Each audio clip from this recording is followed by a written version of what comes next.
Okay, now we've been talking about rate factors as a function of concentration. Well, we know that we've got several rate factors. We've got concentration, area, nature, temperature, and catalyst.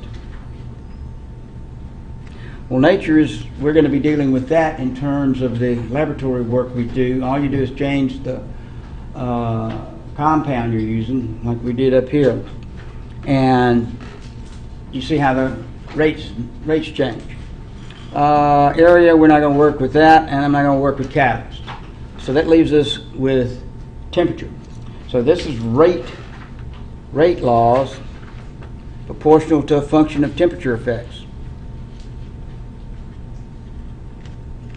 Right in here. Well, when you talk about rate laws in terms of temperature effects, you have very specific concepts that you have to deal with. And this is a particle concept.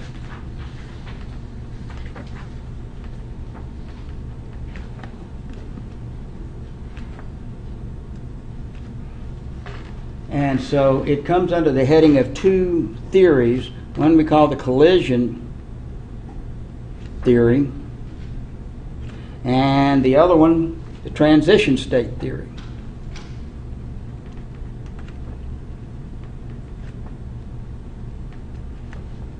And then there's a specialty problem called the Arrhenius equation. I'll get to collision theory. When a reaction occurs from reactants to products, four things have to happen simultaneously for a reaction to occur. The following four events must occur simultaneously.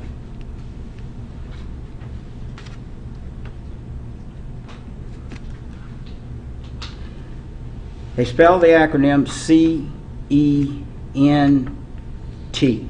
Now, don't get this mixed up with the can't see. Can't see is the list of factors. But CENT is factors that have to come together simultaneously to make a reaction go. And C stands for what we call concentration effects. And this is referred to essentially as an effective kinetic concentrations. Effective kinetic concentrations. Okay? Now what does that mean?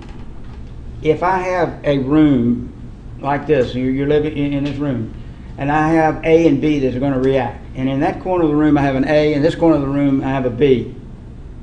Okay? They can't find each other. That's poor kinetic concentrations. But if I fill up the room with A's and B's, that's an effective kinetic concentration. Now, as a reaction proceeds and forms products, though the concentration drops, and that's why the of A and B drop, and therefore the rates drop off.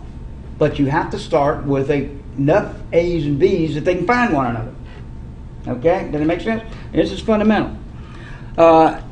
A and B must react by effective collisions.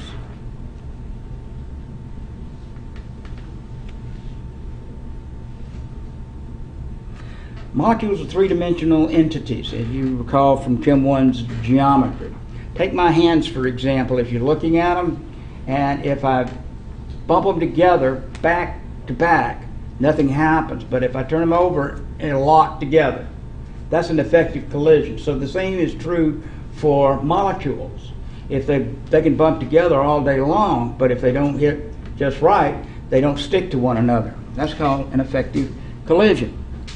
You must certainly have nature involved or naturally reacting reagents. You can't throw two unreactive substances together and just expect them to react because you want them to. So naturally, you got to have naturally reacting reagents. Right there. So If they don't react naturally, forget it. And then you have to have, well, I use T, temperature, as an energy, must have proper activation energy.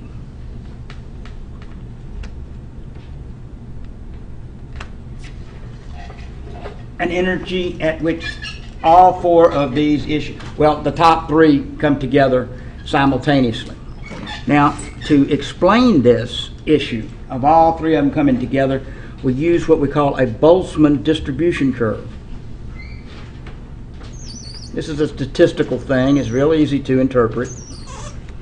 Energy,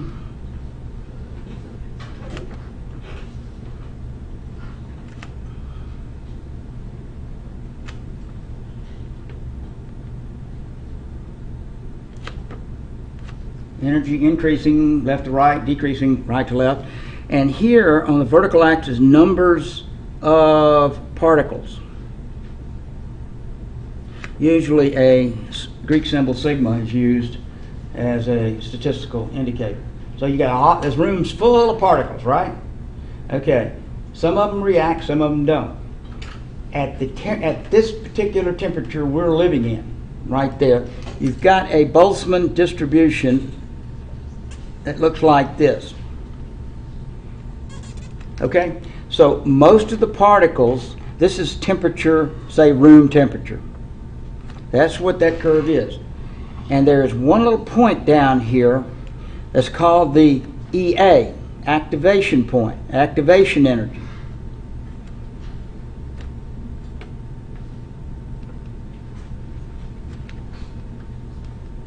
Okay, now the point is we want more particles to react. And the only ones reacting are the ones that are just past that line right there. EA is the point where all of these come together. So what do? I warm the particles in this room. I light a candle or something, okay? And heat the particles in the room. Well, the Boltzmann distribution shifts so that more particles move to the right. And so now you have those plus those available to react. And then we keep heating it. We eventually shift majority of them over past this kinetic point. Now we have all these plus those ready to react, and if we keep after it, and we eventually get them all over there. All of them are past that. So we push all of the particles in our container beyond the activation point, and we get the greatest efficiency in there. But a Boltzmann distribution, B-O-L-T-Z-M-A-N distribution curve is simply a diagram showing, say, you have a lot of low energy particles here, and when they're in this low energy range, they don't have enough energy to come into contact, enough to bounce. But you push them up to a higher energy, they're moving a lot faster and they collide a lot more, so the probability goes way up in terms of reactive probability. And the activation energy is where this reaction takes place. Now this curve is defined by what we call the Arrhenius equation.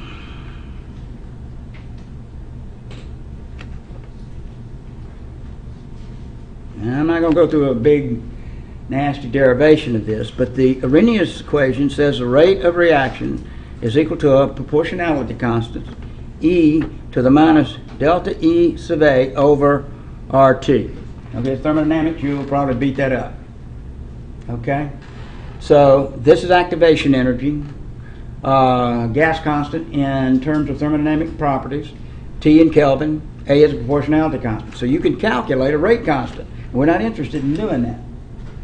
The only thing is, look, as the temperature goes up, okay, out here, rate goes up, because this is an inverse function.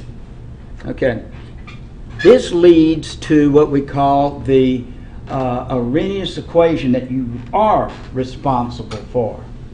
It is ln of k 2 over K1, two rate constants, is equal to delta E sub A over R, 1 over T1 minus 1 over T2.